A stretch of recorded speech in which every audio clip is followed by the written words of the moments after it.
wokovu wangu, jina la Yesu, wokovu wangu, jina la Yesu, jina. Yesu ni Mungu auwezo, Yesu ni Bwana ya mabwana. Haleluya, Hosana, haleluya, Hosana, haleluya, Hosana, haleluya, Hosana, haleluya, Hosana, haleluya. Juu tusimwache shetani kutawala juu yetu ou sur notre famille. wala juu ya jamaa yetu. C'est un thème très important. Ni kishina ya maana sana, bien que ingawa les combats spirituels est mal compris. Vita ya kiroho banaielewa mubaya. Le combat spirituel est réel. Vita ya kiroho iko ya kweli.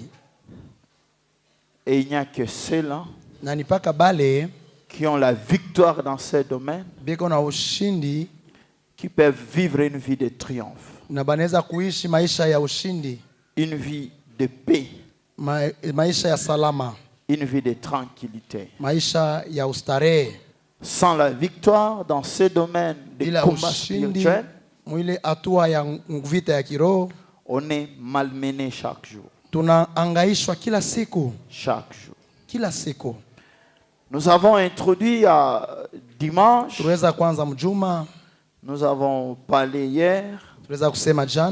Mais je ne vais pas m'attarder là, je vais aller tout droit au but. Nous nous sommes dit depuis le début que nous sommes en train de prendre Salomon comme matériel didactique.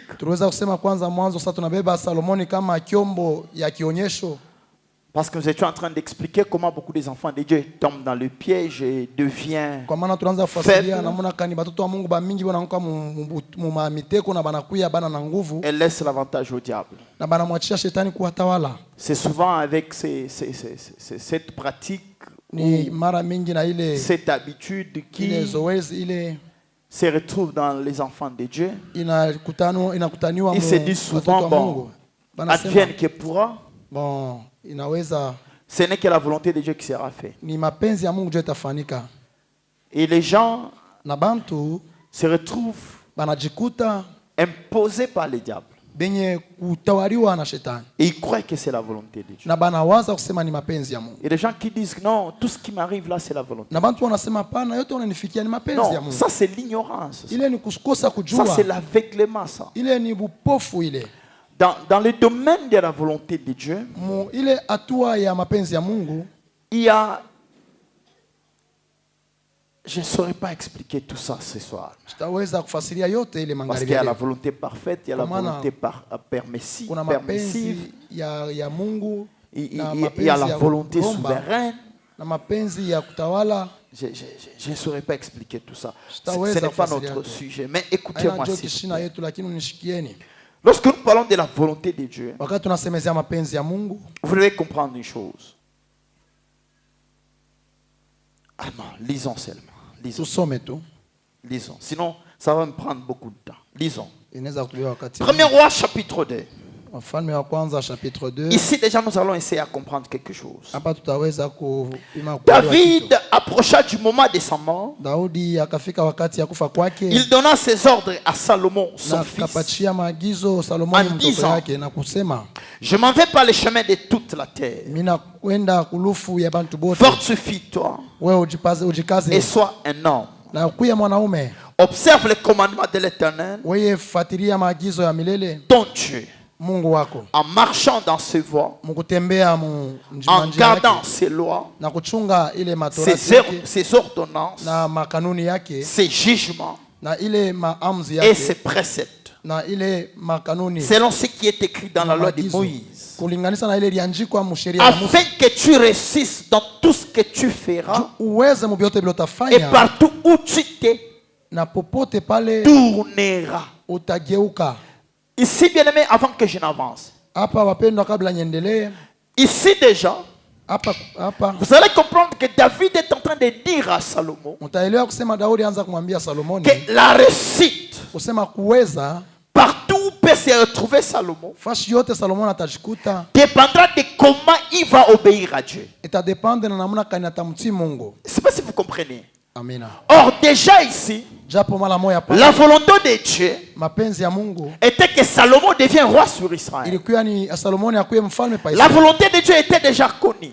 Mapenzi ya Mungu ilijulikana. Dieu l'avait déjà déclaré qu'après la mort de David, Mungu alikuwa kusema kisha lufu c'est Salomon son fils qui deviendra roi. ni Salomoni mtoto yake atakuwa mfalme. C'était connu, c'était ça la volonté de Ilikuwa ya Dieu. kujulikana, ndio ilikuwa mapenzi ya Mungu. Et pendant que nous parlons ici, Na wakati tunasema hapa dans 1er roi chapitre 2, Wafalme wa pili nous avons déjà vu avec vous au chapitre 1 tuliweza kuona pamoja na moyo mshapita comment dans le testament de David namna kani mwile agano ya Daudi et dans la volonté de Dieu, na mapenzi ya Mungu c'est Salomon qui devrait être roi. ni Salomoni alipata kuwa mfalme. Mais cependant, Adonijah s'est autoproclamé roi pendant que David était vivant. aliweza kujipanga kuwa mfalme wakati Daudi alikuwa iko naishi. Je ne vais pas revenir là-dessus parce que j'ai expliqué ça dimanche, j'ai expliqué ça hier. Nilifasiria ile mjuma na jana. Surtout hier, j'ai beaucoup expliqué en détail. Jana ndio nilifasiria mu vipande ya mingi sana. Écoutez-moi bien, mes frères et sœurs. Munishikie wapendwa ndugu dada. Nous avons appris avec vous Tulijifunza na mweye que c'était la volonté de Dieu que Salomon devienne roi. useme ilikuwa ni mapenzi ya Mungu Salomoni akuwe C'était mfalme. ça le plan de Dieu. Ilikuwa ndio matengenezo ya C'était Mungu. ça la volonté de Dieu. Ilikuwa ndio mapenzi ya Mais Mungu. il s'est fait qu'avant que Salomon ne puisse retrouver son trône, Lakini ilifanyika ya kwamba kabla Salomoni apate ile il y a eu une lutte qui s'est engagée. kuweza kuwa kwa mapinzano aliweza kuwa. Parce que déjà Adonijah s'était déjà autoproclamé Kwa roi. maana Adonijah alikuwa sasa kujipanga mfalme. Il s'était allié avec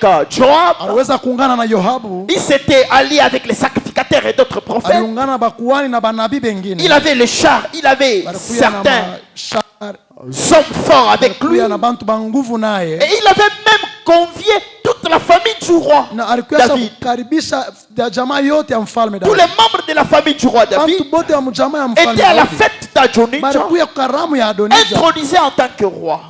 Mwenye Mais cependant, c'est Salomon ni pale Salomoni et Bathsheba, ye na Bersheba Nathanaël, na Nathan na Benadja, Benaja le rare veillant homme de David qui n'était pas invité à la fête. alikuwa pembeni ya Mais Daudi tout le monde était d'accord. bote balikuwa Et tout le monde banakubalia. reconnaissait déjà Adonijah Na kila roi. mtu alitambua kusema Adonijah ni mfalme. C'était les avertissements de Nathan à Kama Bathsheba haikukuye tu maagizo ya et Nathan la kwa démarche de Bersheba Bathsheba allant vers David de réclamer le na trône. kwenda kwa Bersheba mbele ya Daudi C'est Adonijah qui serait roi. enzi ni Adonijah alipasa kuya mfalme. Mais ici, Lakini hapa c'est David qui commence à donner à Salomon les dernières anaanza instructions. kumpatia Salomoni masemo. Il parle à Salomon Anamwambia Salomoni pendant que Salomon est déjà roi. wakati Salomoni ashakuwa Ici, mfalme. dans 1er roi chapitre 2, Hapa Wafalme wa kwanza chapitre Salomon 2. est déjà roi. Salomoni mwenye kupaka wa mafuta. Il est déjà mfalme. assis sous son trône. Mwenye kuikala pa enzi ya. Nous avons vu au chapitre 1 comment David, le père de Tuliona Salomon, mu chapitre 1 vile Daudi baba wa s'est Salomoni prosterné devant Salomon aliweza kuinama mbele ya pour Salomoni reconnaître le règne de ya Salomon. kutambua utawala wa Salomoni. Mais malgré ça, Lakini ici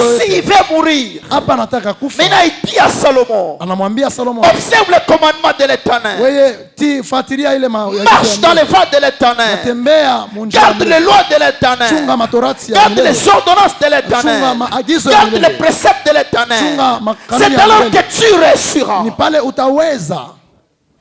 Mais il est déjà roi. Yeye akashakuwa mfalme. Si déjà devenir roi pour Salomon, Kama mwenye kuwa mfalme juu ya Salomoni c'était déjà la volonté de Dieu. ilikuwa ni mapenzi. Ça suffisait. Ilienea. C'est ça l'erreur que nous commettons tous. Njoo kosa ile shibote tunafanya. Si c'était la volonté de Dieu que je sois pasteur, Kama ilikuwa mapenzi ya Mungu ni kuwe pastori. bien oui, je suis déjà pasteur. Ndiyo ni kupastori malama. Mais il y a des dimensions que je ne peux jamais Lakini kuna atteindre hatua ile mimi sitapata. si je ne cherche pas Dieu. Kama mimi sitafute Mungu, Je resterai pasteur. tabakia pastori. Peut-être je finirai ma vie en tant que Saa pasteur zingine mimi nitamaliza maisha avec yangu sawa beaucoup pastori. de peines, beaucoup Na de douleurs, mateso ya mingi, beaucoup de maumivu ya misère, mingi, beaucoup de na souffrances. magumu ya mingi, maovu Si ya je mingi. ne même pas chercher Dieu, Kama mimi siendelee kutafuta Mungu. parce que je connais des pasteurs Kwa maana mimi najua qui bapastori sont morts, bale balikufa mais ils n'ont pas pu lakini bakuweze exercer dans le ministère selon que Dieu les a appelés à le faire. J'ai connu un pasteur nilifamia pastori moya qui ule il pleurait chaque jour. alianza kulia kila siku. Il ne pouvait pas faire un mois sans tomber avec une femme. Ashikupashe kufanya mwanji Mais il était marié. lakini alikuwa mwenye kuoa. Il pleurait pleurer chaque jour. Alianza kulia kila siku. Je me rappelle un jour, je suis dans un mariage la nuit. Siku moja nilikuwa mundoa moya busiku. À 22h, il m'appelle. Je sors dehors. Natoka nje. Il me dit, homme de Dieu, s'il te plaît. Ananiambia mtumishi wa Mungu nakuomba. La même chose est encore arrivée. Lorsqu'il dit la même chose est encore arrivée, je sais déjà de quoi il parle. Je dis, qu'est-ce qu'il y a dit? C'est avec qui cette fois-ci? Non, comprenez, homme de Dieu. Ça peut être la volonté de Dieu que tu sois pasteur. Ça peut être la volonté de Dieu que tu sois médecin. Ça peut être la volonté de Dieu que tu sois un homme d'affaires. Ça peut être la volonté de Dieu que tu sois ingénieur dans tel ou tel autre domaine. Ça peut être la volonté de Dieu que tu sois apôtre, que tu sois prophète. Mais ça ne suffit pas. Ça ne suffit pas, bien mes frères et sœurs. Ça ne suffit pas. Si ça suffisait, David ne pouvait pas dire à Salomon ce qu'il était en train de lui dire. Il est déjà roi. Mais David lui dit, si tu veux rester, marche dans les voies de l'Éternel. Maintenant, écoutez ce que David dit. Le verset 4. Et afin que l'Éternel accomplisse cette parole qu'il a prononcée sur moi. Quelle parole? Écoutez bien mes frères et sœurs. Si tes fils prennent garde à leur foi, banafanya attention kutembea kwabo. Hallelujah.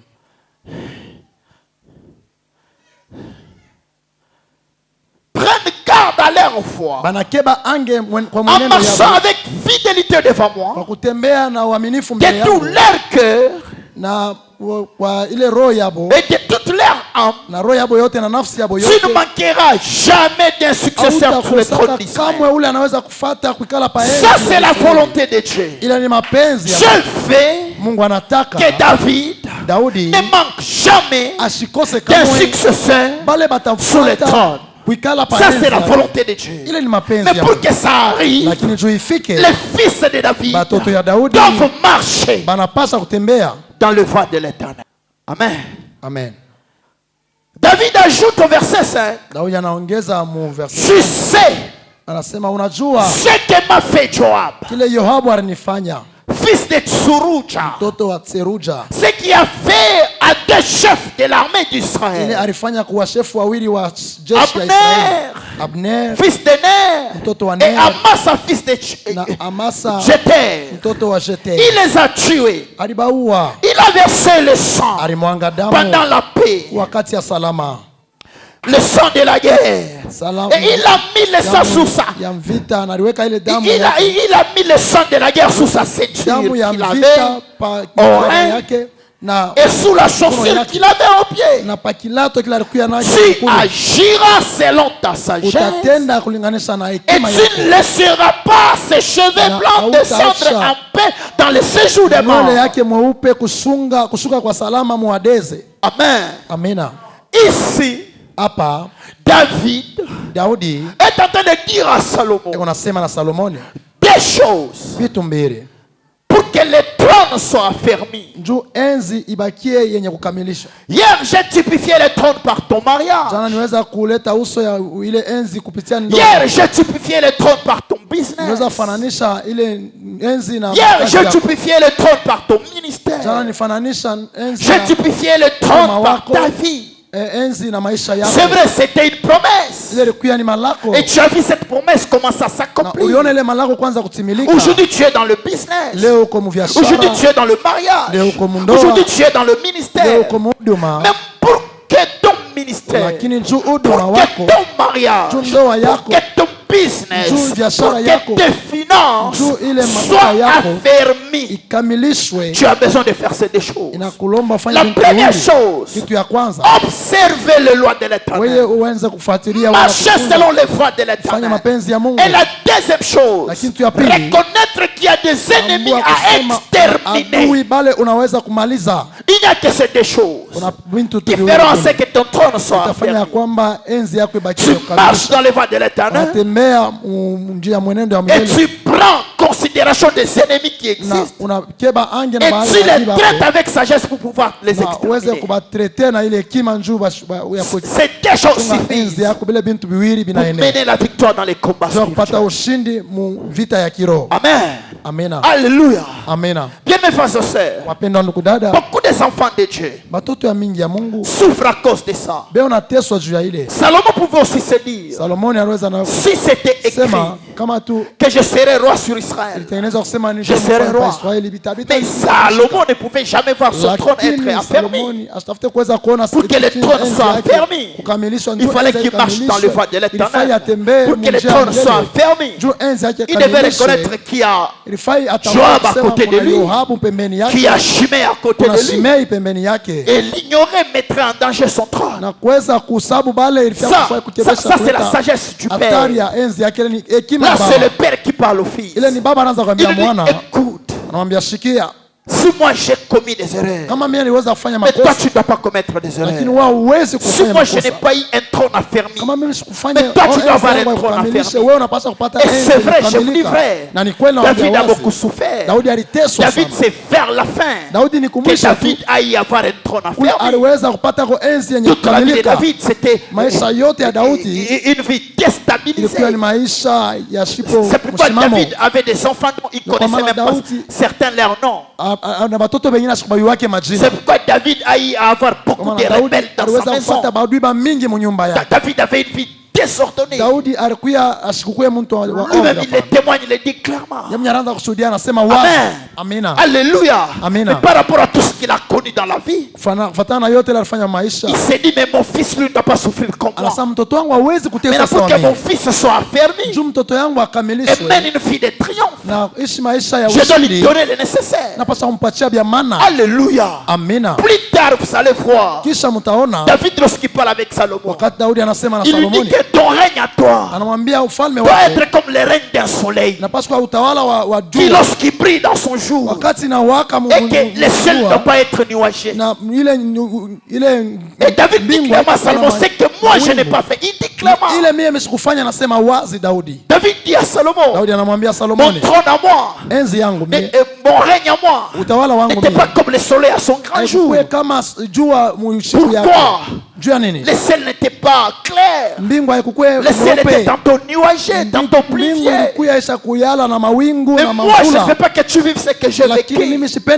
Alors pour que tu règnes comme un soleil en plein jour, tu dois marcher dans les voies de l'Éternel.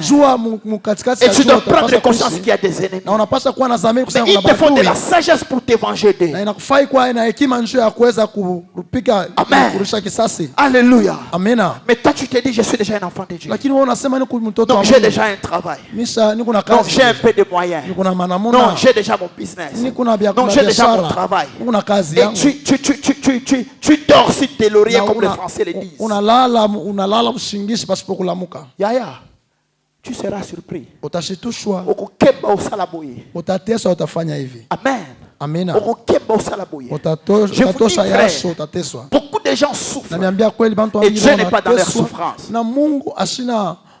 Je vous dis, Dieu n'est pas dans leur souffrance.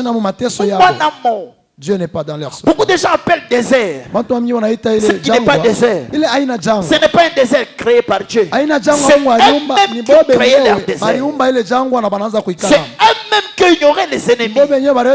C'est eux-mêmes qui n'ont pas marché dans les voies de l'Éternel. Alléluia. J'étais en train de vous dire hier, parler sur les combats spirituels. Ça peut prendre des mois et des mois. C'est pourquoi j'ai du mal à avancer. J'ai tellement du mal à avancer. Parce que ça implique beaucoup de choses. Mais je veux me forcer pour donner l'essentiel. Amen. Alléluia. Maintenant, bien mes frères et sœurs, regardez maintenant ici. Regardez. David, lorsqu'il parle avec Salomon, il lui parle de Joab, il lui parle de Shimei, mais David ne fait pas mention d'Adonijah. Or Adonijah n'était pas encore vaincu. David ne fait pas mention d'Adonijah. Et vous allez voir que si Joab kama Yoabu c'est un ennemi. ni adui, Si Joab, kama Yoabu c'est un sanguinaire, alikuwa ni il verse le sang. mtu wa kumwanga damu, Mais c'est Joab lakini ule ne pouvait Yoabu pas attaquer Salomon. kama hakuwezi kumkombanisha Salomo, C'est Joab ule ne Yoabu pouvait rien faire contre Salomon kama hakuwezi kukombanisha Salomo sans l'association avec Adonijah. pasipo kuchangana na Adonijah, Parce que Joab kwa maana Yoabu n'avait aucun lien avec le trône. ye asikukuye na mahusiano na ile Aucun lien enzi, avec le trône. akwata mahusiano C'était na enzi. quelqu'un d'autre Yalikuwa ni mtu tu qui n'était mwingine même pas de wake. la famille, Asitoke qui ne alikutoka pouvait jamais s'élever contre le kama trône. asitafute kusimama Mais nje ya il a eu kukomalisha le enzi, courage lakini aliweza de kupata se nguvu révolter ya kuweza contre le trône kugeuka parce que kutomboka, Adonijah était là. kwa maana Adonijah alikuwa pale. Il y a des ennemis Kuna qui ne maadui pouvaient jamais te toucher. kama abati kuweze Il y a des kugusa, ennemis kuna qui ne maadui pouvaient jamais avoir même l'occasion de te kama faire du mal. kupata hata bahati ya kufanya Mais vibaya, s'ils ont eu l'occasion lakini kama walipata bahati d'entrer dans ta vie, ya kuingia maisha de yako toucher à ta na maternité, kubamba de toucher à ton travail, kubamba kukazi de yako, toucher à tes finances, kumakuta de yako, toucher à ton ministère, kubamba kuhuduma il y a eu wako, un Adonijah quelque kusema part. kulikuwa Adonijah fashi moya fulani Sinon, ça ne pouvait pas se faire. vile. Amen. Amina, Alléluia. amina. Ceux-là qui étaient ici, ils vont se souvenir clairement hapa que jana batakumbuka wazi kusema, Adonijah a fait alliance avec Joab. Alors aujourd'hui, lakini leo je vais essayer nitapima de te faire comprendre kuelewesha comment Adonijah namna kani Adonijah constitue ta faiblesse. anakufanya kuya budhaifu bwako wala kukosa nguvu, Constitue ta faiblesse. anakuya ile budhaifu bwako. Parce que c'est Adonijah qui permet à Joab de s'élever contre. Ni Adonijah atafanya ya kwamba Yoabu ashimame kukombanisha, Tel que Amalek mpaka vile Amalek pouvait faciliter aux mendiants d'attaquer Israël. aliweza kusaidia wa Madianiti weza kukombanisha Dans Israeli. Juge chapitre 6, Mujid chapitre 6, la Bible dit clairement, Biblia inasema chaque wazi, fois que Israël pouvait kila cultiver mara Israeli anaanza kulima et que la moisson était grande, na mavuno yalikuwa makubwa, arrivé au temps des récoltes, lakini kufika kwa wakati ya Israël ne mavuno récoltait rien. Israeli asikuweze kuvuna kitu. Pourquoi? Juu ya nini? Parce que les Madianites Kwa maana wa Madiani s'alliaient aux balianza Amalécites kuungana na bale ba Amaleki et ils pillaient toutes les na récoltes balianza d'Israël. kubeba yote mavuno ya Les Israeli. Madianites par eux-mêmes, Bale ba Madiani pa wao ils benyewe pouvaient avoir accès à Israël. kama habakuwezi kuya kubeba C'était les ennemis lointains. balikuwa ni baadui ba Mais mbali. comment ils trouvaient moyen Sasa d'entrer? namuna kani banaanza kupata bahati Ils ya passaient kuingia, toujours par Amalek. banaanza kupitia pale pa Amaleki. C'est Amalek Ni Amaleki qui permettait à tous ces ennemis alianza kufanya ya kuruhusu ya badui bote lointains d'Israël mbambari ya de Israeli s'approcher d'Israël kukaribia Israeli et de vaincre na Israël. kukombanisha na kuwina Israeli, Tel que Adonijah l'a été pour mpaka Salomon. vile Adonijah alikuya juu ya Salomoni, Tel que Amalek l'a été pour mpaka Israël. vile Amaleki alikuya juu ya Israeli. Amen. Amina. Maintenant, qui Ça, est ça. Adonijah? Adonijah ni nani? Qui est Amalek? Amaleki ni nani? Regardez, Angalieni, Adonijah, Adonijah c'est le frère de Salomon. ni ndugu yake ya Salomoni, D'un même père, ya baba moya, mais d'une autre mère. lakini bamama bakuachana. Adonijah, Adonijah c'est le frère de Salomon. ni ndugu wa Salomoni, D'un même père, wa baba moya, mais d'une autre mère. lakini bamama bakuachana. Amalek, Amaleki c'est le frère d'Israël. ni ndugu yake ya Israeli. Comment? Namna gani? Parce que Amalek, Juu Amaleki il est petit-fils de Saoul. ni munkana yake ya Esau, Or, Esaou, Japo c'est le Esau frère aîné ni d'Israël. ndugu yake ya Yakobo ama Israeli. Voilà. Voilà. Vous comprenez? Mnaelewa? Ok. Je rentre dans Exode chapitre Na 17. Kutoka chapitre 17, Dans Exode chapitre 17. kutoka 17. Ce soir, je vais aller un peu vite parce que nous devons Magharibi prier. leo vraiment. nitenda mbio kwa maana tutaomba. Dans Exode chapitre 17. Exode 17. Écoutez ce que la Bible dit. Shikieni vile Biblia inasema. Dans Exode chapitre 17. Exode chapitre 17. Je commence au verset 8. Naanza pa verset 8. Amalek vint combattre Israël à Amaleki Rephidim. akakuya kombanisha Israeli kule Refidim. Alors Moïse dit à Josué, Na Musa akamwambia Yoshua, choisis-nous des hommes, chakula utuchakulie kwa baba. sors et combat Amalek. Natoka wende kombanisha Amaleki. Demain je me tiendrai sous le sommet de la colline. La verge de Dieu dans ma main. Josué fit ce que lui avait dit Moïse pour combattre Amalek. Et Moïse, Aaron et Hur montaient au sommet de la colline. Lorsque Moïse élevait sa main, Israël était le plus fort. Et lorsqu'il baissait sa main, Amalek était le plus fort. Les mains de Moïse étant fatiguées, ils prirent une pierre qu'ils placèrent sous lui et il s'assit dessus. Aaron et Hur soutenirent ses mains l'un des côtés et l'autre de l'autre, et ses mains restaient fermes jusqu'au coucher du soleil. Et Josué vainquit Amalek et son peuple au tranchant de l'épée. C'est ça qui m'a fait mal ici. Josué a vaincu Amalek, mais pas exterminé Amalek. Regardez ce que Dieu dit. Josué vainquit Amalek et son peuple au tranchant de l'épée. L'Éternel dit à Moïse, écris cela dans le livre. Pourquoi ça devrait être écrit? Et ils étaient là. Ils ont combattu.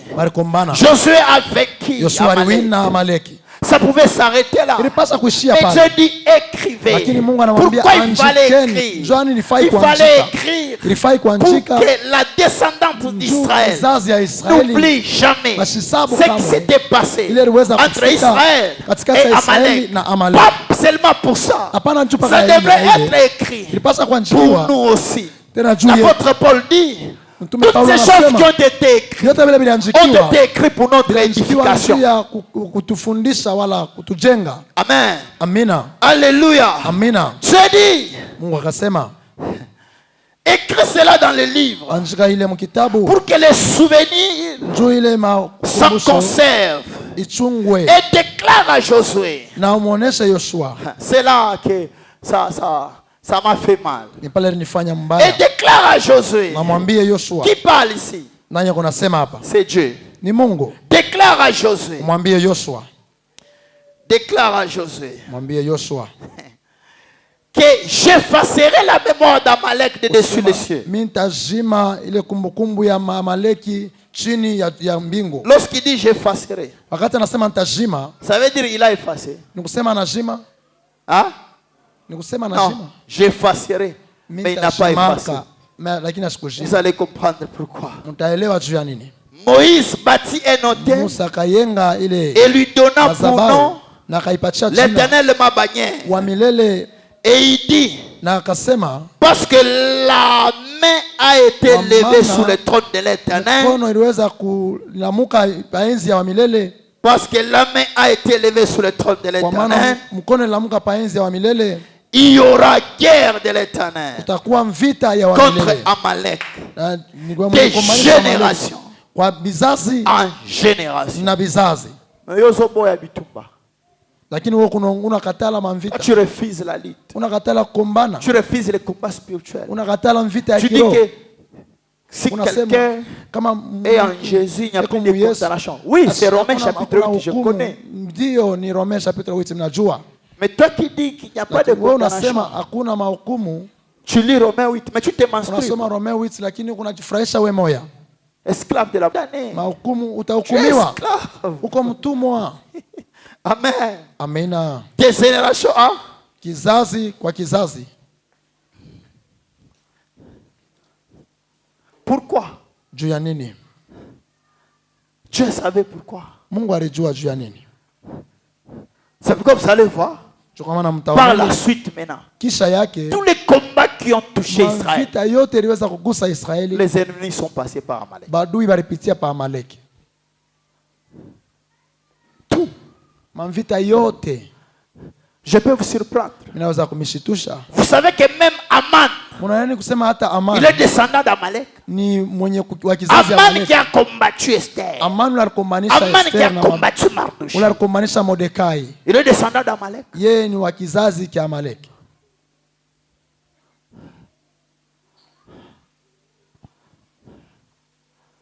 Amen. Amina.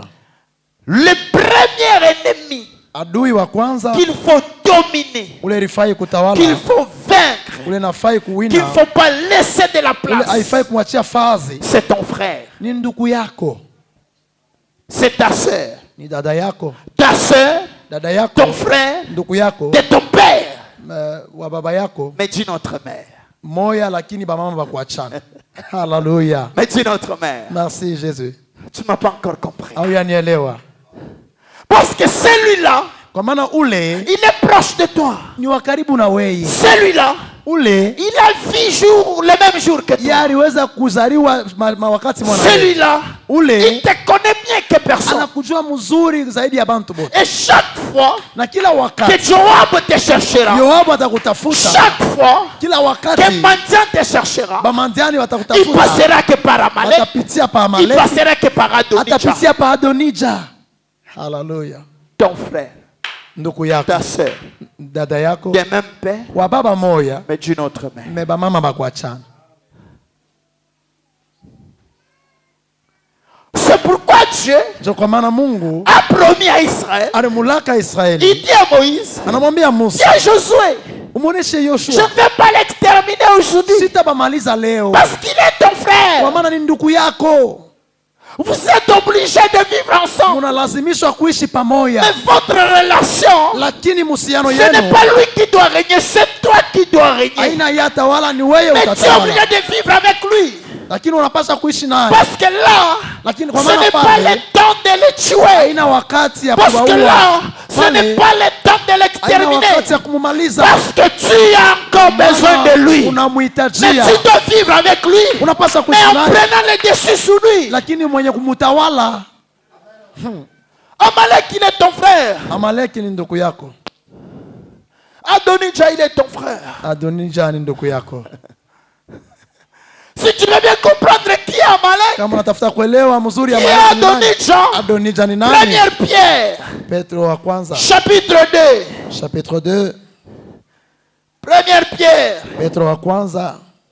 chapitre 2, parce que Amalek te fait la guerre. Adonija te fait la guerre. Il veut te détrôner. Il veut régner à ta place. Il veut te dominer. Et comme il ne sait pas te dominer comme il faut, il s'associe aux autres pour te dominer, pour te faire du mal. Mais il est ton frère. Ce qui est mal dans cette histoire, c'est quoi? Toi tu l'aimes, lui ne t'aime pas. Toi tu l'aimes, toi tu le protèges, toi tu l'aides, toi tu le nourris, toi tu le laves, toi tu le vêtis, toi tu lui donnes tout ce qu'il a besoin. Mais lui, chaque fois qu'il a l'occasion de te faire du mal, il n'hésite pas, il te fait du mal. Il te fait du mal. Il te fait pas seulement du mal. Il ouvre même la porte pour que les ennemis lointains entrent et te fassent du mal. C'est celui-là l'ennemi dangereux. C'est celui-là que tu considères comme être un ami, un frère, une soeur que tu vis avec, que tu aimes bien. C'est celui-là l'ennemi le plus dangereux. L'ennemi connu en tant qu'ennemi, il devient faible. Et celui qu'on considère comme ami, mais étant ennemi, il est plus dangereux.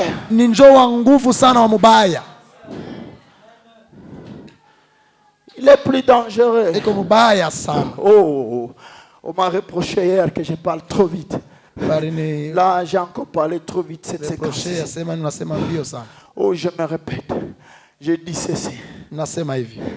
L'ennemi le plus dangereux, ce n'est pas l'ennemi lointain. L'ennemi le plus dangereux, c'est l'ennemi proche. L'ennemi le plus dangereux, c'est ce que tu ne connais pas qu'il est ton ennemi. Toi tu l'aimes bien, tu le nourris, tu le vêtus, tu le laves, tu prends soin de lui. Partout où tu pars, Il est avec toi. Tu l'aimes tellement. Mais il est ton ennemi. Toi, je ne sais pas qu'il est. C'est ça l'ennemi le plus dangereux. Mais celui que tu connais déjà, celui-là est sorcier. Celui-là est magicien. Celui-là est fétichiste. Celui-là est ceci. Celui-là que tu connais, il n'est pas dangereux. Mais les proches que tu ne connais pas, qu'il est ennemi là, c'est celui-là le dangereux. Parce que celui-là, lorsque l'ennemi lointain cherchera à te tuer, il passera par lui. Vous savez que lorsqu'on veut m'empoisonner, on peut utiliser un païen dehors. Un païen dehors, il me verra où? Il me donnera la nourriture. Mais c'est seulement vous. Vous qui me donnez l'argent. Vous qui me donnez la nourriture. Lorsqu'on veut t'empoisonner, on utilise toujours la source dont tu es sûr. La source dont tu ne doutes rien. Pour que tu ne puisses pas douter. Vous savez ça? Amen. Hein? Amen. C'est pourquoi je vous dis. Ton ennemi le plus dangereux, c'est ton ennemi proche. Celui qui est ennemi mais tu ignores.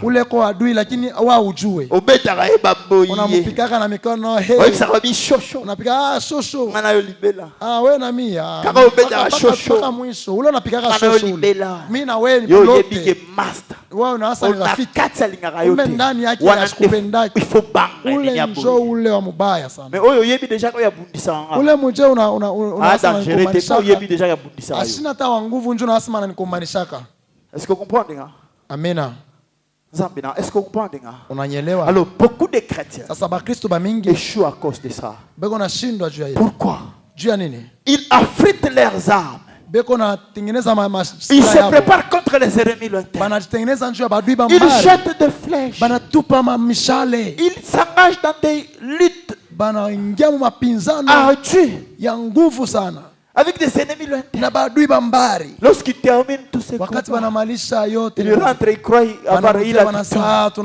Ils dorment, mais ils sont surpris que les verrus ont été ouverts. L'ennemi lointain qu'ils ont vaincu là est dans la maison. Ils disent, mais nous l'avons vaincu. Mais comment il est dans la maison? Tu as ignoré l'ennemi proche. Lorsque tu t'es battu, tu t'es fatigué, tu t'es endormi, l'ennemi proche a appelé. Il a ouvert la porte. Ils sont entrés et ils ont fait des pauses. Est-ce que vous comprenez? Amen. C'est clair, s'il vous plaît? Amen. Amen. Amen. Je vais vous donner un exemple simple. Tu gardes quelqu'un à la maison. Tu l'aimes, tu as confiance. Tu fais tout pour lui. Il mange, il boit, mais lorsque ses frères ou cette sœur, tu gardes dans la maison, dont tu fais confiance, a été contacté par ton ennemi lointain, on lui a dit, toi ne fais rien. Toi ouvre seulement les portes la nuit. Nous viendrons. D'ailleurs, nous n'allons pas les tuer. Nous allons prendre seulement les biens et l'argent. Lorsque nous partirons, on va se partager avec toi. Il dit, vous allez me donner combien? Parce que j'ai vu, il est venu avec 20 000 $. Ah, il a 20 000. Ok, si on prend les 20 000, bon, tu auras 10. Non, nous aussi nous aurons 10. 10. Ok, ça. La nuit, tu as fermé tout. Et tu t'es endormi. La nuit, lui comme il est dans la maison, il se réveille. Il ouvre et il vient. Il commence par les lier lui. Et puis ils font semblant de le tabasser. Il les laisse endormir. Maintenant, bazuyo,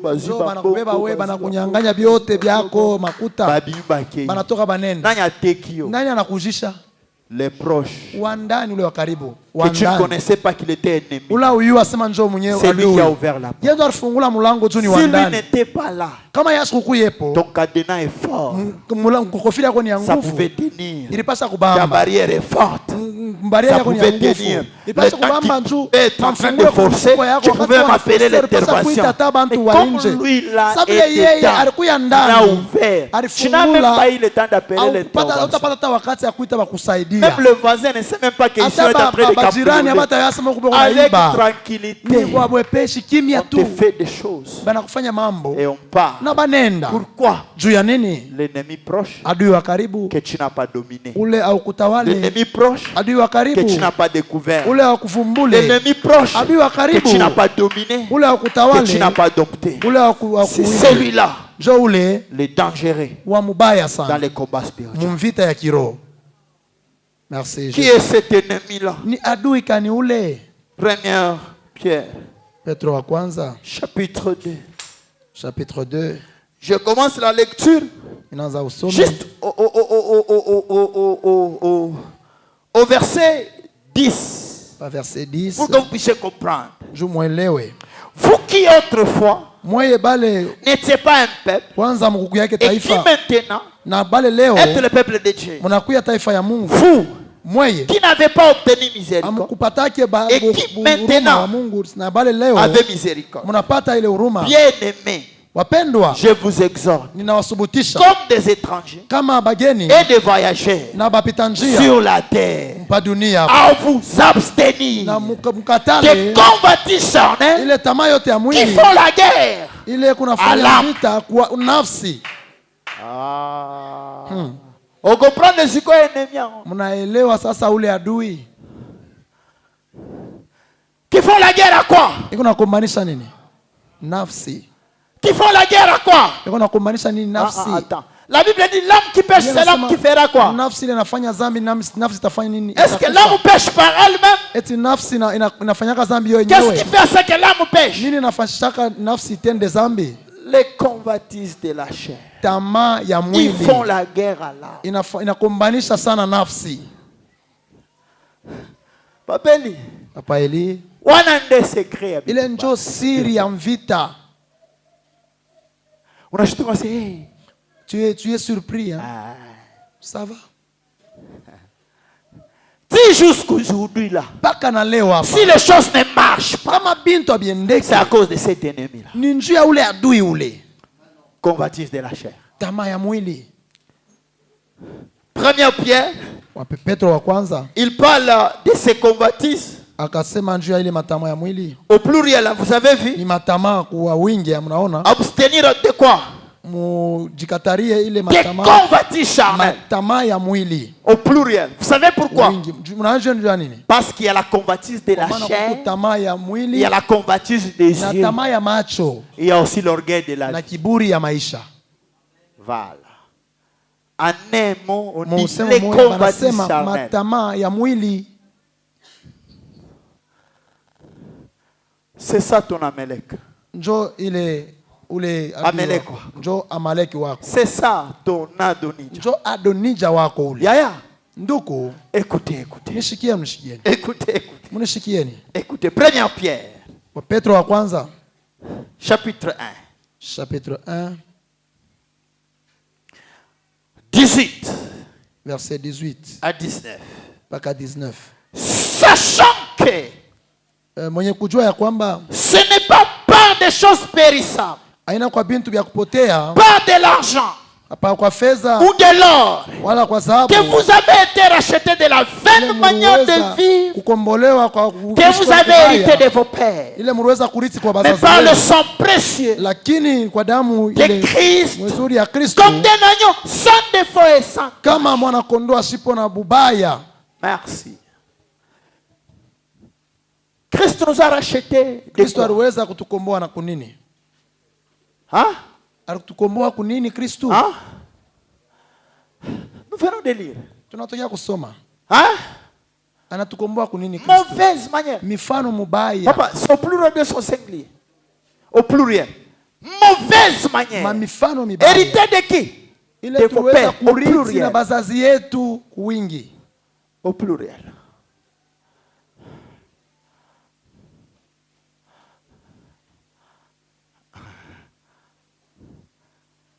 Les gens disent que le sang de Jésus nous a lavé de tout péché.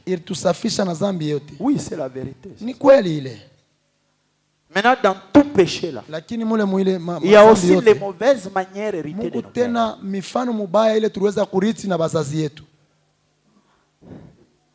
Lorsqu'on parle de mauvaises manières héritées de nos pères, c'est là que nous avons hérité même les ennemis. Alléluia. C'est là que nous avons hérité Joab. C'est là que nous avons hérité Shimei. Joab, c'était l'ennemi de David. Shimei, c'était l'ennemi de David. Mais il est devenu ennemi de Salomon. C'est clair? Amen. Amen. Amen. C'est clair? Amen. Les ennemis d'Adam sont tes ennemis. Même les ennemis de ton père biologique sont tes ennemis. Donc il y a des gens aujourd'hui. Écoutez-moi bien. La première souffrance vient d'où? Le premier problème vient d'où? La première difficulté vient d'Adam. Mais le deuxième vient d'où? De nos pères biologiques. C'est clair, s'il vous plaît? Amen. Amen. Amen. Maintenant, à la croix de Golgotha, lorsque le sang de Jésus est versé, le sang de Jésus n'a épargné personne. Le sang de Jésus a résolu tout. Et le problème hérité d'Adam, et le problème hérité de nos pères biologiques, et le problème hérité des tribus, des familles, des clans, tout. Le sang de Jésus a tout résolu. Tout. Maintenant, le problème vient d'où? C'est là qu'il y a le problème. D'ailleurs, c'est là qu'il y a le véritable combat. C'est là qu'il y a le problème. Le péché du sang. Le péché du sang. Par le sang de Jésus. Nous avons été purifiés de tout. Écoutez-moi bien. Amen. C'est pourquoi la nouvelle naissance ne se fait pas seulement par le baptême d'eau et le baptême du Saint-Esprit. J'aime beaucoup la Bible. La Bible varie lorsqu'elle parle de la nouvelle naissance. Il y a là où lorsqu'on parle de la nouvelle naissance, on parle de Jean chapitre 3, on parle de Acte 2, 38. Mais il y a aussi une autre manière de parler de la nouvelle naissance dans Éphésiens et dans Pierre. Si dans Jean on parle de naître d'eau et d'esprit, nous comprenons bien c'est ce que Actes des Apôtres chapitre 2 dit. C'est repentir de ses péchés, être baptisé au nom de Jésus pour la rémission de ses péchés et être baptisé du Saint-Esprit. Oui. Mais Pierre est en train de parler de la régénération. Pierre est en train de parler du fait que nous avons été engendrés par une semence incorruptible. C'est là le problème. Écoutez-moi bien, mes frères et sœurs. Lorsque nous croyons en Jésus, lorsque nous repentons de nos péchés, c'est pas la foi. C'est clair, s'il vous plaît. C'est pas la foi. Lorsque nous sommes baptisés au nom de Jésus, c'est pas la foi que les péchés sont pardonnés. C'est pas la foi que nous sommes lavés de tout péché, de toute iniquité. C'est pas la foi. Nous sommes maintenant baptisés du Saint-Esprit pour que le Saint-Esprit nous conduise maintenant d'une autre manière. Amen. Mais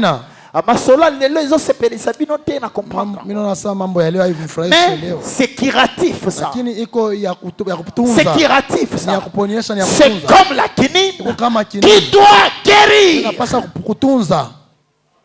Amen. Amina. Bien mes frères et sœurs. Wapenda ndugu dada. Lorsque nous sommes maintenant baptisés par le Saint-Esprit, c'est pour que le Saint-Esprit nous conduise d'une autre manière. Pas de la manière dont nous étions conduits, pas de la manière que nous avons hérité de nos pères, mais d'une autre manière. Maintenant, pour que le Saint-Esprit nous conduise maintenant d'une autre manière, nous devons nous soumettre à l'Esprit. Nous devons obéir à l'Esprit. L'Esprit ne peut pas s'imposer, mais tu dois obéir à l'Esprit pour que l'Esprit te conduise d'une autre manière. C'est en te laissant conduire par l'Esprit d'une autre manière que tu vas maintenant vaincre les mauvaises manières héritées de nos pères.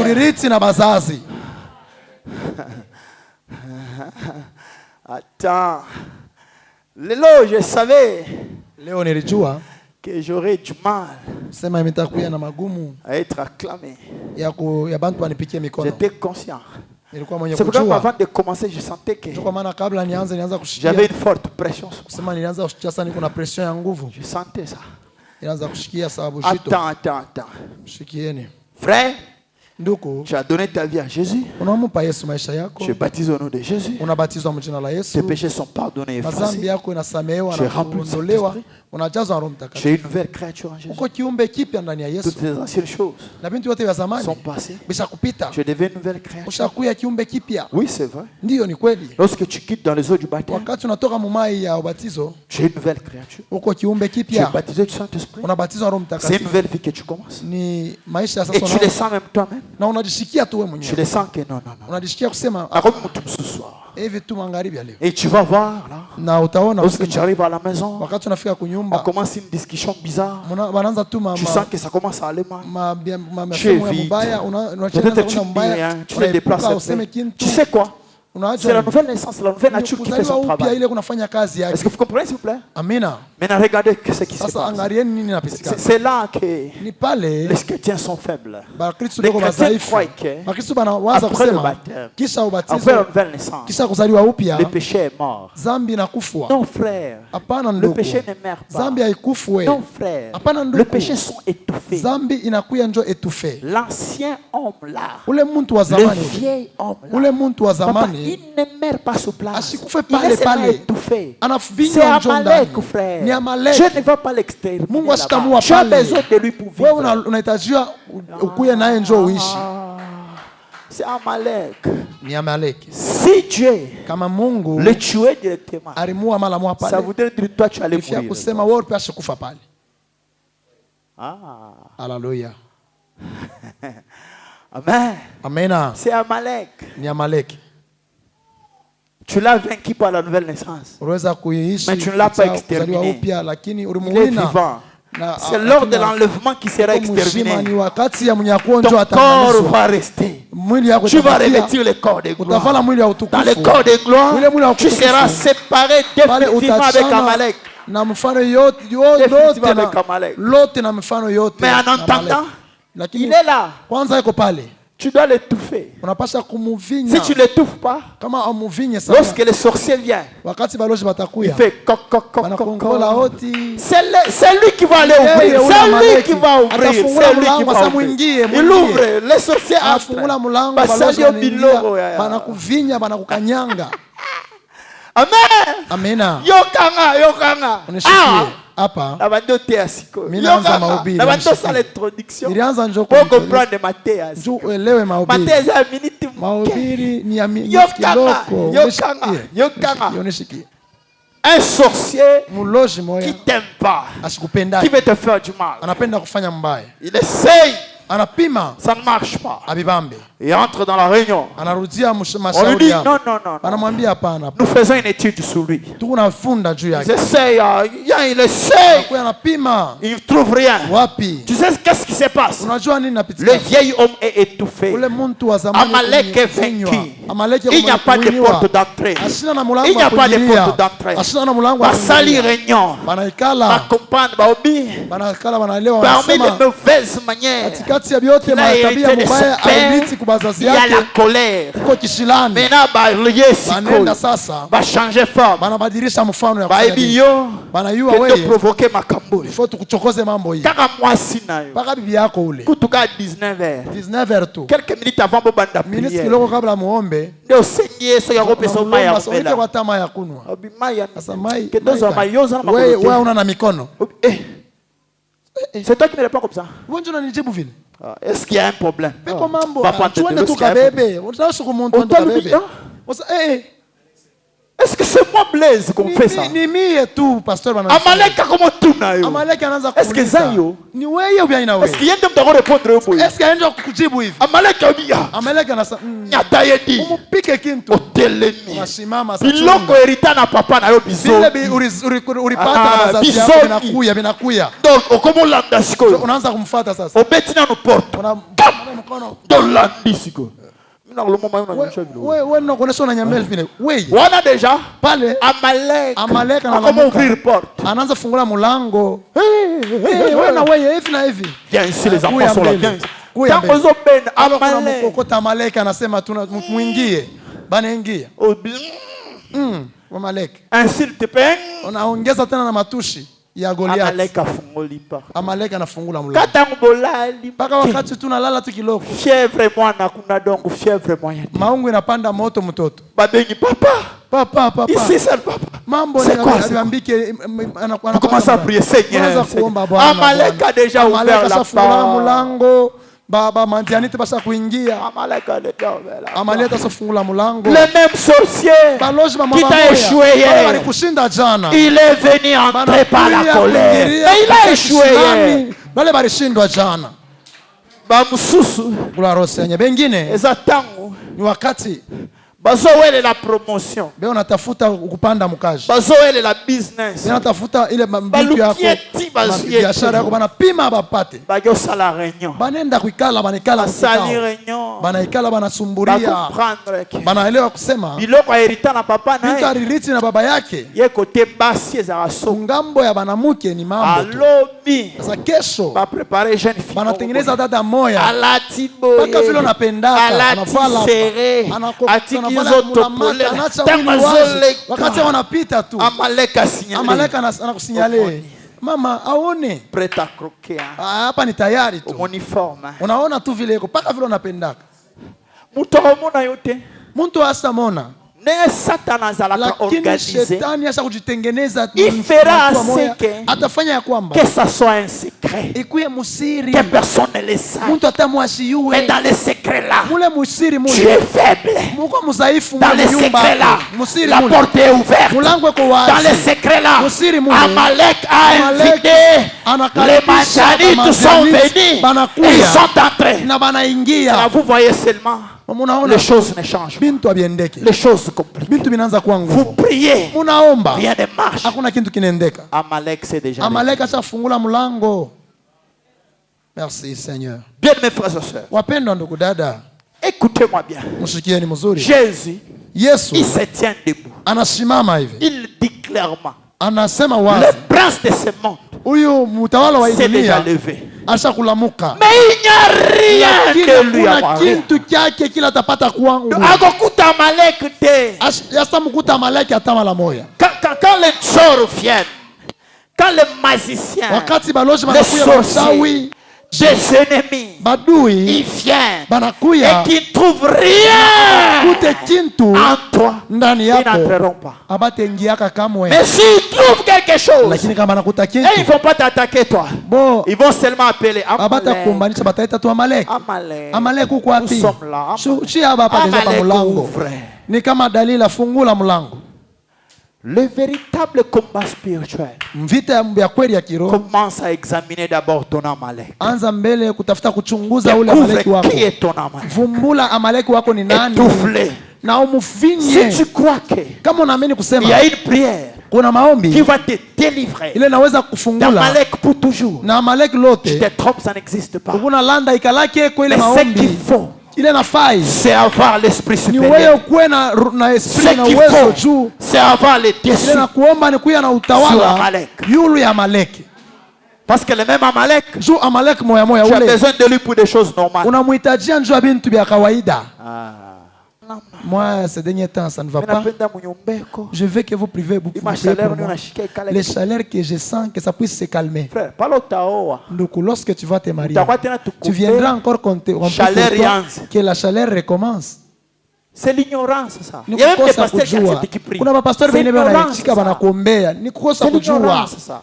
Amalek, on vit avec. Mais il faut les donner.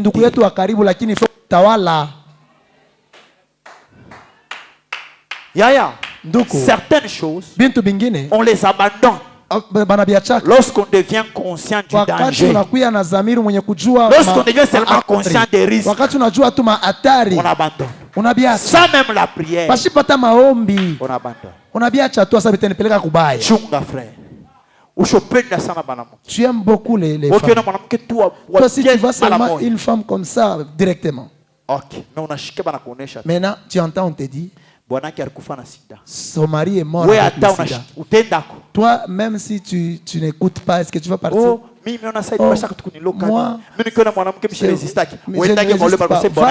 vas-y, on a dit que son mari est mort avec le sida. Vas-y, si tu es ensorcelé, vas-y.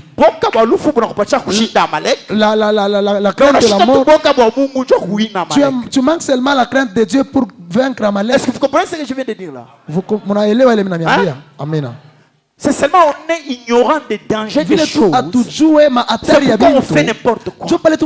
Lorsqu'on est conscient du danger. Beaucoup de gens la crise comme ça. Le manque d'argent, c'est la vie des secrets là, c'est pas bien. Le diable enferme. Ce n'est pas il n'y a pas d'autre mauvaise vie. Si c'est la vie de la prostitution. Si tous les péchés peuvent être les mêmes, mais la vie de la fornication, ça sèche la vie de la personne. Demain, je vais bien vous expliquer comment Salomon il a risqué perdre son trône demain. Comment Hadad, il devient comment Rezen adui wa Salomon. David Salomon a provoqué Salomon, il provoque lui-même. Il y a d'autres sécheresses. Le mari commence tellement à toucher l'argent. Le fait qu'il commence à se prostituer beaucoup dehors. Dans ces femmes qu'il commence à se prostituer avec, il y a des femmes, tu pars avec elles, tu ouvres la porte. Donc, tout ton argent commence à nourrir les gens dans le monde des ténèbres. Tu tiens ça, tout ce que tu avais comme opportunité, ça ne tient pas. Tu as déjà oublié que tu avais rencontré une femme et d'ailleurs tu l'aimes beaucoup. Et si on te prêche sur ça, tu abandonnes même l'église. Tu abandonnes même l'église. Lakini ile kukauka, ça entre, les blocages entrent et la souffrance. Je vous dis clairement, il y a d'autres choses. Il faut seulement vaincre la convoitise de la chair, vous avez la victoire. C'est clair? Amina. C'est clair? Amina. C'est clair? Amina. Tu as un mari qui ne tient plus à la maison. Tu as une femme insoumise. Ne cherche pas toujours à avoir raison. Cherche à comprendre d'où est-ce que tu as ouvert la porte. Je vous ai dit hier, le problème des hommes, chez les humains, les problèmes c'est lorsqu'on croit qu'on n'a pas de problème et que tout ce qu'on dit, ça concerne que les autres. C'est pourquoi la majorité des pasteurs tombent. Parce qu'ils croient qu'ils n'ont pas de problème.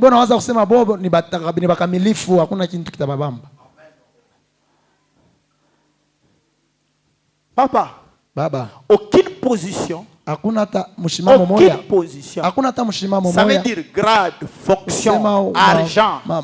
Je ne sais pas quoi. Aucune position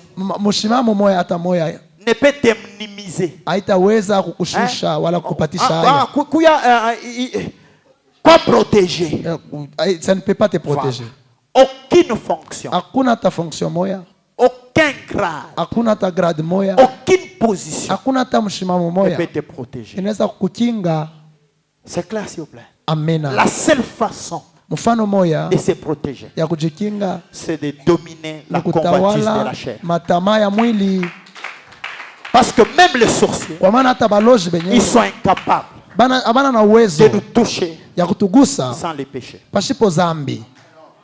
Je vous dis vrai.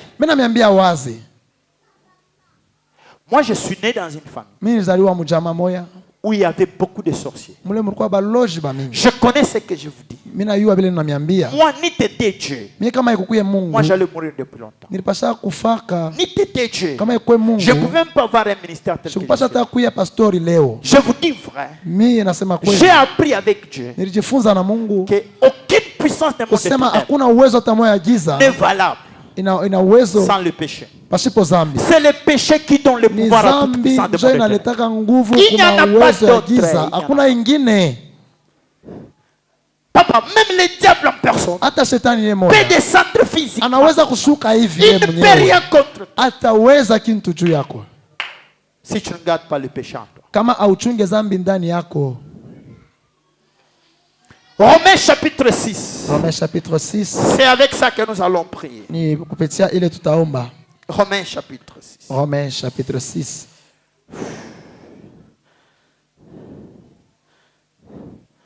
Écoutez, frère. Le verset 11 à 13. Ainsi, vous-même, regardez-vous comme mort au péché. Ici, Et si ce n'est pas le problème de spirituel, ce n'est pas le problème de prière en tremblant, c'est le problème de toi-même. Tu te considères comme si tu étais mort au péché. Toi-même, considère-toi comme un mort au péché. Et comme vivant pour Dieu en Jésus-Christ. Ici, il est question de conscience. C'est clair? Amen. Il est question de conscience. Que le péché ne règne donc point dans votre corps mortel. Ça, c'est précis. Ça. Corps mortel, ce n'est pas corps de gloire. Ce n'est pas corps spirituel. C'est ce corps. Mais dans ce corps ici, que le péché ne règne pas. Ça veut dire quoi? Ce corps, c'est un corps de péché. Mais dans ce corps de péché, que le péché ne règne pas. Ce corps cessera d'être un corps de péché lors de l'enlèvement. C'est là que nous serons séparés avec ce corps. Mais avant l'enlèvement, ce corps, c'est un corps de péché. Mais la Bible te dit que le péché ne règne pas dans ton corps. Alléluia. Amen. Et n'obéissez pas à ce qu'on va dire. C'est ça. Le péché règne lorsqu'on obéit au convoitise. C'est clair? Amen. Révélation. Kuna mambo ya maufunuo. Tunaweka mbele bien. Kabumbu chini tunapika mzuri. Bien pour que tout le monde comprenne. C'est clair? Amen. Ne livrez pas vos membres au péché. Juste ça. Ne livrez pas. Ça veut dire aucun péché ne t'oblige. Ça veut dire aucun esprit ne t'oblige. Ça veut dire aucun sorcier ne t'oblige. Ça veut dire aucun diable ne t'oblige. C'est toi qui peux livrer ton corps. Le diable n'oblige pas. Quand ton mari commence à parler là, lorsque tu réponds mal, diable n'est pas dedans, sorcier n'est pas dedans, famille n'est pas dedans. Responsable. Mbujo responsable afungula mlango yako unaanza kusema. Tango finga kama mwasi na yo wana. Famille na yo bazalaka te. Oyo mariage yangu. Ni mariage famille ana lia famille. Ni mauvaise manière awache ya kuchambula bibi. Ya kuminimize bibi. Ya kushusha bibi. C'est ça le problème. Ana mambo ya bizazi. Ce n'est pas le problème de... Dans des églises, on nous a beaucoup aveuglés. On a enlevé notre responsabilité. On a donné tout au diable. Même les diables étaient étonnés. Même les sorciers sont étonnés. Le problème, c'est toi qui ne sais pas et tu ne prends pas la décision. Tu dois savoir, tu prends la décision et tu changes ta manière de vivre. Amen. Amen. Même être pauvre, c'est accepter. Si tu changes ta façon de penser, ta façon de vivre, même la pauvreté va disparaître. Il y a d'autres personnes. Ils sont pauvres. Pourquoi? Parce qu'ils ont refusé le travail. Ah, ce travail, tu ne me mérites pas. Moi, j'ai beaucoup étudié. Que je commence à vendre la caisse. Moi, les études que j'ai étudiées. Mes frères, les voix de Dieu, nous ne les comprenons pas. Tu peux entrer jardinier, mais tu termines chef de projet. Tu peux entrer garde, tu termines chargé de logistique. Les voix de Dieu. Par réception, la réception, il devient gérant. Les voix de Dieu, les voix de Dieu. Les gens sont pauvres. Par rapport à l'orgueil apporte la pauvreté. L'orgueil apporte dans la cette pauvreté. église, je Mécanisme. refuse que vous demeurez pauvres. Tu peux entrer ici pauvre, mais tu ne peux pas rester pauvre dans cette église. Jamais. Kamwe. Jamais. Kamwe. On nous a mal enseigné. On nous a mal prêché. On nous a rendu comme si nous subissons tout. C'est comme si nous n'avons même pas de propre volonté. C'est comme si nous n'avons même pas de décision. Tout nous subissons. Comment Satan est obligé à que Satan ne nous oblige pas les habits à porter. Si je porte comme ça, c'est moi-même. Je suis sorti du travail, je suis entré dans la maison. J'ai dit, je vais porter ça. Je n'ai pas prié pour chercher à choisir les habits. Je n'ai pas chassé même les diables pour choisir les vêtements. On ne chasse pas les diables. Mais c'est seulement abandonner la masturbation que je commence à demander, oh Seigneur, aide-moi. C'est ta propre volonté de se masturber. Oh non, c'est compliqué. Abandonner cette soeur. Non, je vais mourir. Toi qui as quel âge? Tu as vécu avec quel âge? Avant que... mais c'est seulement après elle que tu vas mourir. Est-ce que tu es né avec elle? Maintenant, si on te dit seulement, on t'a embrasser un vieux de sida hier, tu ne vas même pas la texter. Tu ne vas même pas la texter. Sois seulement responsable. Oui, à tout responsable. Oui, à tout responsable. Dans les églises, on ment. C'est comme si nous n'avons pas de raisonnement.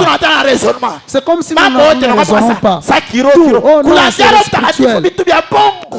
Nous sommes restés toujours dans les mensonges. Ta vie doit changer ce soir. Au nom de Jésus-Christ. Ta vie doit changer aujourd'hui. Tu ne vas pas prier dans les émotions. Tu ne vas pas prier dans les sentiments. Prie avec conscience. Prie avec intelligence. Dis à Dieu, aide-moi. C'est toi qui donnes la force. Aide-moi. Le Dieu qui crée les fleurs et les fers. Aide-moi. Moi je me rappelle. Lorsque je donnais ma vie à Jésus. Lorsque je commençais à épouser Maman Bettina au début, il y avait une fille que j'aimais, papa. Mais on m'a prêché l'évangile. Mais j'aimais une fille. Maman Betty connaît cette fille. J'aimais une fille, papa. Mais on m'a prêché la parole. Cette fille, elle était tellement claire. Des favoris partout. Si vous parlez avec elle. Papa. Betty, elle la connaît. J'ai regardé. J'ai déjà pris la décision de me marier. On m'a prêché qu'il faut que je me répande et que je me fasse baptiser.